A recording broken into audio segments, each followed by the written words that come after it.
Hani masih berdiri terpaku di tempatnya semula. Ia membalakan matanya mendengar perkataan Darren. Namun, bukannya menuruti permintaan suaminya itu. Hani justru menghentakkan kakinya ke lantai, lalu berjalan kasar menuju kamarnya. Jarana yang menyaksikan itu semua merasa tak enak dan tak nyaman hingga ia pun akhirnya segera masuk ke dalam kamarnya. Darren yang merasa jengah dengan tingkah Hani ikut menyusul Hani ke dalam kamar. Kali ini Hani nampak sedang membongkar seluruh belanjaannya di atas ranjang. Baju-baju berserakan, tas, dan juga sepatu baru. Jadi untuk semua ini, kamu menghabiskan uang dalam waktu semalam? Darren menatap Hani tajam. Kalau iya, kenapa? Tantang Hani dengan mengangkat kepalanya. Kamu gak lihat isi lemari itu? Sudah penuh dan sesak oleh baju-baju kurang bahan. Itu juga lemari sepatu. Itu juga tas-tas kamu yang berbederet. Tangan Darren menunjuk lemari yang berjejer di kamar itu. Itu semua sudah sering dipakai, Mas. Aku bosan. Udah deh, lagian belanja doang sampai dipermasalahkan segala. Hani memutar bola mata malas melihat Darren. Han, asal kamu tahu, kondisi keuangan perusahaan papa itu sedang tidak baik-baik saja. Jadi aku mohon, bijaklah dalam memakai uang mulai saat ini. Aku bahkan tak tahu nasib perusahaan ke depannya seperti apa. Darren mencoba bersikap lemah lembut pada Hani, berharap istrinya itu akan mengerti. Kalau ada masalah dengan perusahaan papa ya diselesaikan dong. Itu bukan urusanku. Kenapa kamu harus bawa-bawa? Harus ikut merasakan imbasnya? Hani masih saja keras kepala dengan perilakunya. Ngomong sama kamu itu memang susah. Bahkan aku sudah mulai sangat lelah. Lelah dengan semua tingkahmu. Lelah dengan keras kepalamu. Dan lelah dengan keegoisanmu. Aku bahkan sudah berpikir untuk berpisah saja darimu. Dulu, aku menikahimu karena kamu terlanjur hamil. Tapi sekarang, anak itu sudah lahir dan kita bisa segera berpisah. Darren berkata dengan ketus. Ia menyerah. Ia kalah. Mas, apa maksud kamu? Kamu ingin kita cerai? Kamu gak mikir nasib anak kita gimana? Jawab Hani geram. Apa? Coba kamu ulangi sekali lagi. Nasib anak kita. Apa kamu memikirkan nasib anak kita?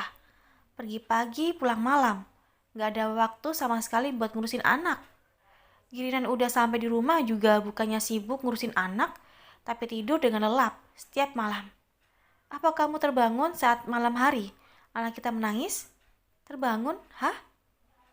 Emosi Darren kembali memuncah. Hani gelagapan. Ia bingung harus menjawab apa, karena pada kenyataannya itu semua memang benar. Hani memang tidak pernah menyempatkan waktunya untuk Kalista. Bahkan, sekedar mengganti popok dan memandikan saja, Hani tidak pernah. Iya, tapi kan itu semua karena aku belum pandai merawat bayi, Mas. Tapi kalau kamu memang mau bercerai, tentu saja aku akan membawa Kalista pergi. Aku masih sanggup membayar babysitter untuknya. Dan yang pasti, pihak pengadilan pun akan menjatuhkan hak asuh pada anak padaku, karena dia masih bayi. Bukannya takut, Hani malah terlihat berani. Dia memang sengaja menjadikan Kalista sebagai alat, karena dia yakin Darren tidak akan mungkin mau berpisah dari anak itu. Terserah kamu, aku capek ngomong sama kamu. Aku mau tidur di kamar Jarana. Kasian dia, ngurusin Kalista sendirian. Setiap malam pulang tidur ngurusin anak kamu. Tunjuk Darren tepat di depan muka Hani. Anak kamu juga, Mas, timpal Hani. Ia membanting bantal ke arah pintu saat Darren keluar dari kamarnya. Ah, sial. Kenapa semuanya jadi begini? Hani memukul-mukul ranjang. Tempatnya terpekur. Ia kecewa dengan keadaan. Hani pikir setelah menikah dengan Darren, semuanya akan seindah dulu lagi. Seperti saat mereka merajut kasih dan saling mencintai. Namun ternyata semua di luar dugaan. Darren terlanjur berubah. Meski sampai saat ini, Hani masih mencintai Darren. Di kamar Jarana, Darren menderatkan tubuhnya di bibir ranjang dengan kasar. Ia meraup wajahnya kasar, lalu tertunduk. Ia frustasi. Ia bingung dengan keadaan yang dihadapinya. Mas, Jarana memegang pundak suaminya itu pelan.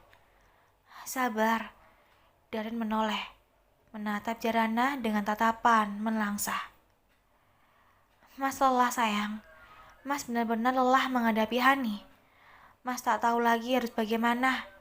Mas sempat berpikir untuk berpisah saja darinya. Tapi jika itu terjadi, Mas harus merelakan untuk menjauhkan Kalista. Tutur Darren senduh. Bersabarlah Mas. Setiap rumah tangga itu memang ada ujiannya masing-masing. Ada yang diuji dengan tidak bisa memiliki keturunan. Ada yang diuji dengan kekurangan ekonomi. Ada yang diuji pasangannya sakit, tak kesedahan, dan lain-lain. Kali ini emas sedang diuji oleh sifatnya Mbak Hani. Allah ingin tahu seberapa sabar Mas dengan ujian itu. Tapi kalau Mas menyerah dan memilih berpisah, setan akan bertepuk tangan dan merasa menang. Jarana mencoba menasihati suaminya itu. Bercerai itu memang diperbolehkan, tapi sangat dibenci oleh Allah. Doakan saja, semoga Mbak Hani dilembutkan hatinya oleh Allah. Tahu Allah kuasa membolak-balikan hati manusia. Tidak ada yang tidak mungkin baginya. Jarana meneruskan ucapannya. Darren menatap Jarana dengan buliran-buliran kristal yang menghalangi penglihatannya hingga membuatnya mengabur. Terima kasih ya sayang. Kamu memang selalu bisa menenangkan hatiku. Kamu benar-benar bidadari yang menenteramkan hatiku. Mas beruntung memilikimu. Darren mengambil kedua tangan Jarana, lalu menciumnya lembut. Sekarang, Mas istirahat ya. Mumpung Kalista juga sudah bobo, kata Jarana pada Darren. Darren mengangguk, lalu tubuhnya meringsut dan tubuhnya di pangkuan Jarana.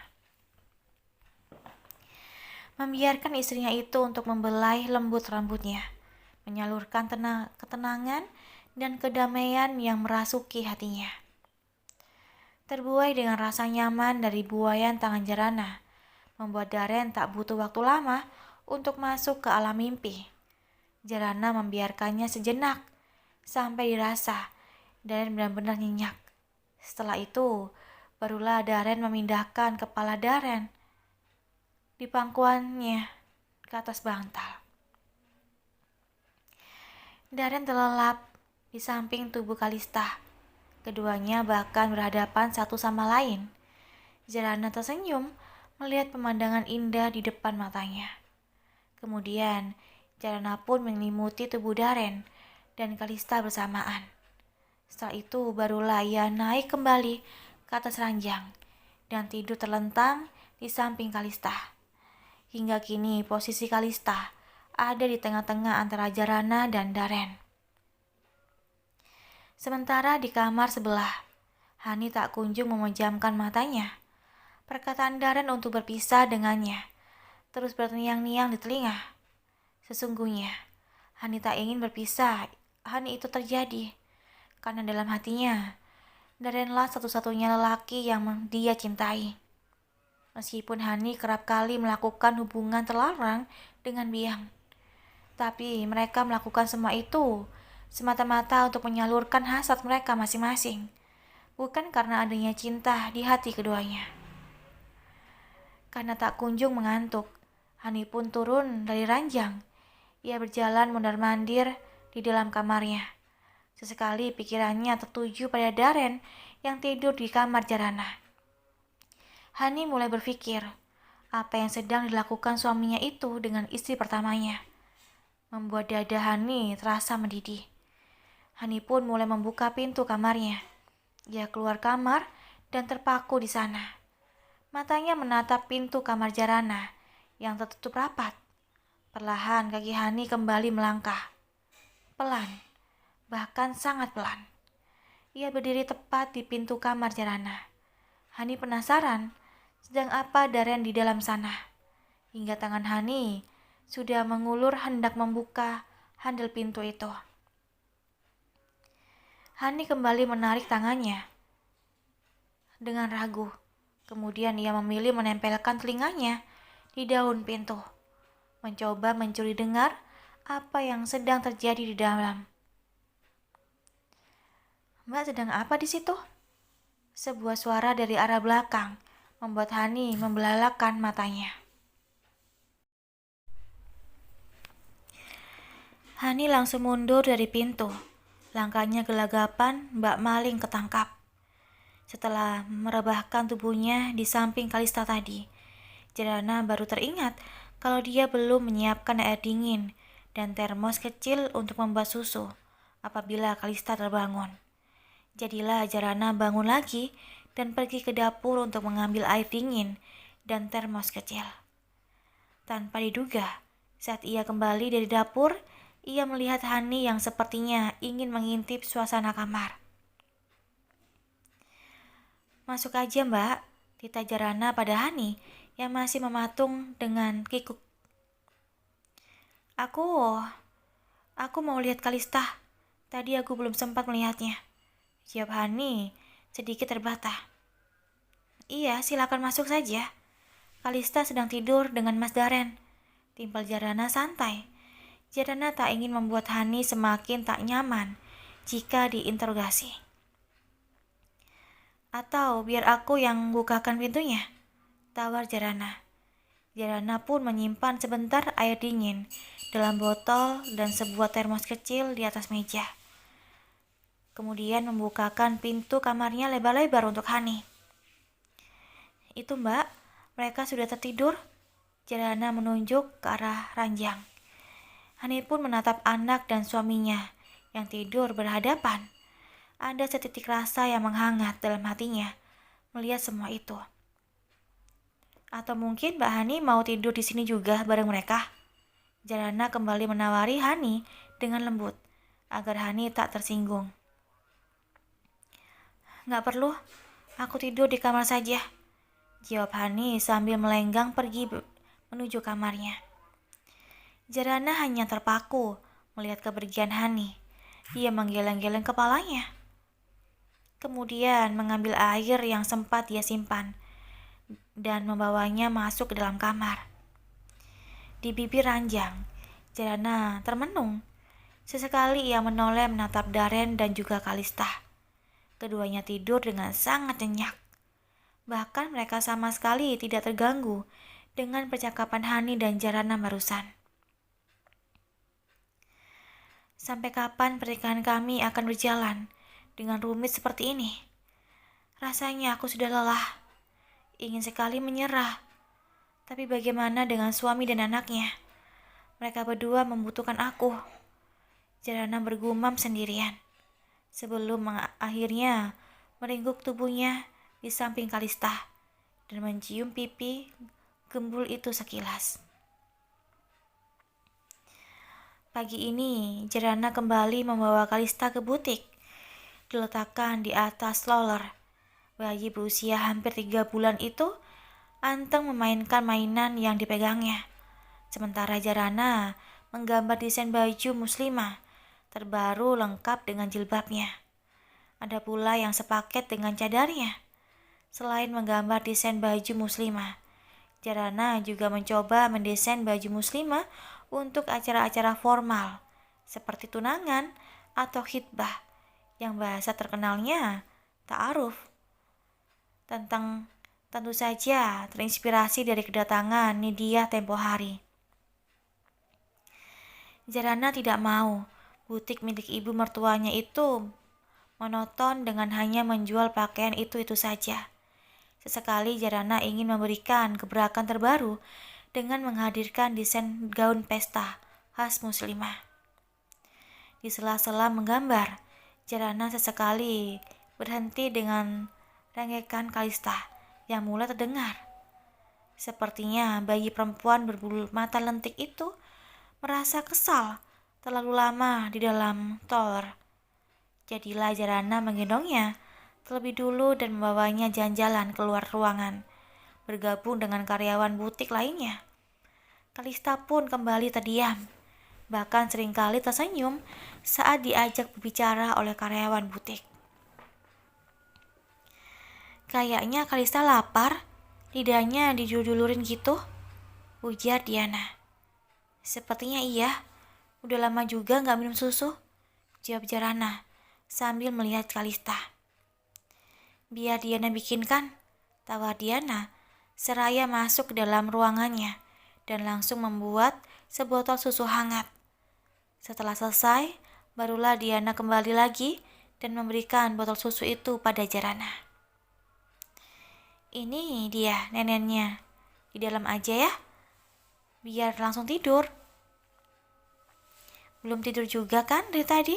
Timpal Jarana. Oke deh, sahut Jarana yang sedang memeriksa stok pakaian satu persatu. Mbak pulangnya ikut ke rumah mama ya, mau jenguk mama. Sekalian mama juga mau ketemu sama Kalista kan? Tutur Jarana pada Hani saat cuaca di luar sedikit meredup. Ayo mbak, seneng banget kalau mbak Jarana ikut pulang. Apalagi kalau nginep, pasti makin seneng, jawab Diana antusias.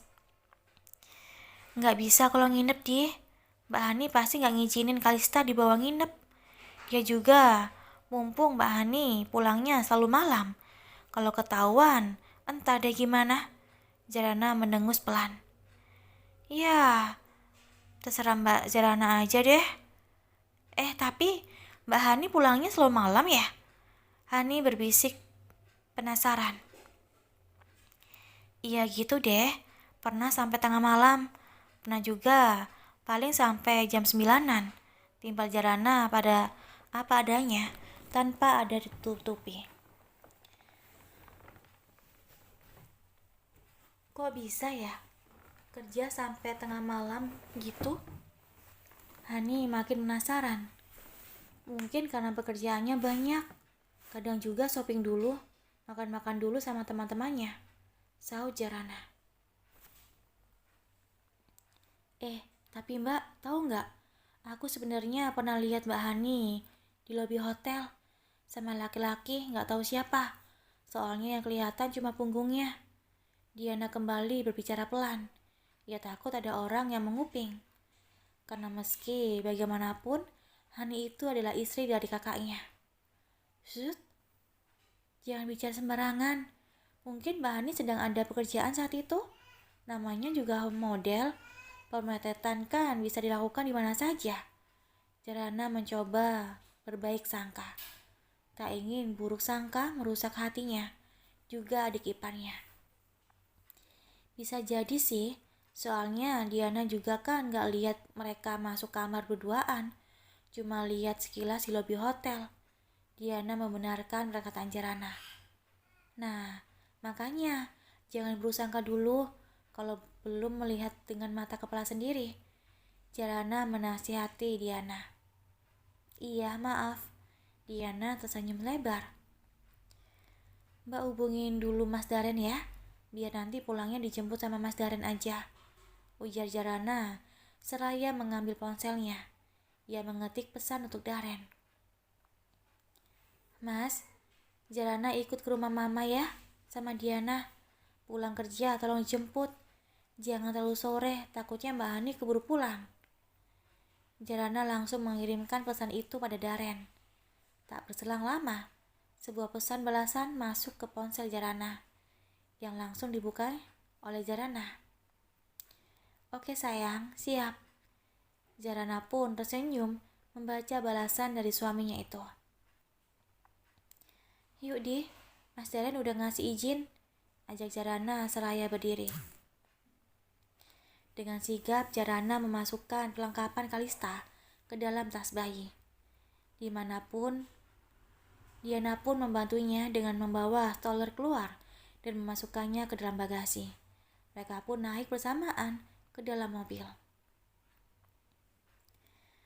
Masya Allah sayang, Mama kangen banget sama kalian.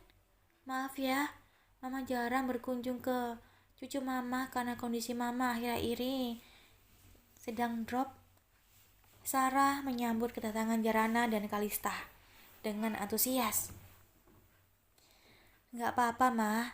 Mama memang harus banyak istirahat. Justru Jara yang harus minta maaf karena jarang merawat Mama kesini. Jarana menjawab dengan tatapan sendu. Jarana memindai tubuh Sarah yang terlihat lebih menyusut dari sebelumnya. Gak apa-apa, Mama tahu kamu repot banget. Selain harus ngurusin rumah tangga, butik, kamu juga jadi repot merawat cucu Mama. Maaf ya, Darren banyak merepotin kamu. Sarah berbicara dengan mata berkaca-kaca. Ya Allah, Ma, jangan bilang seperti itu. Jara kan istrinya Mas Darren.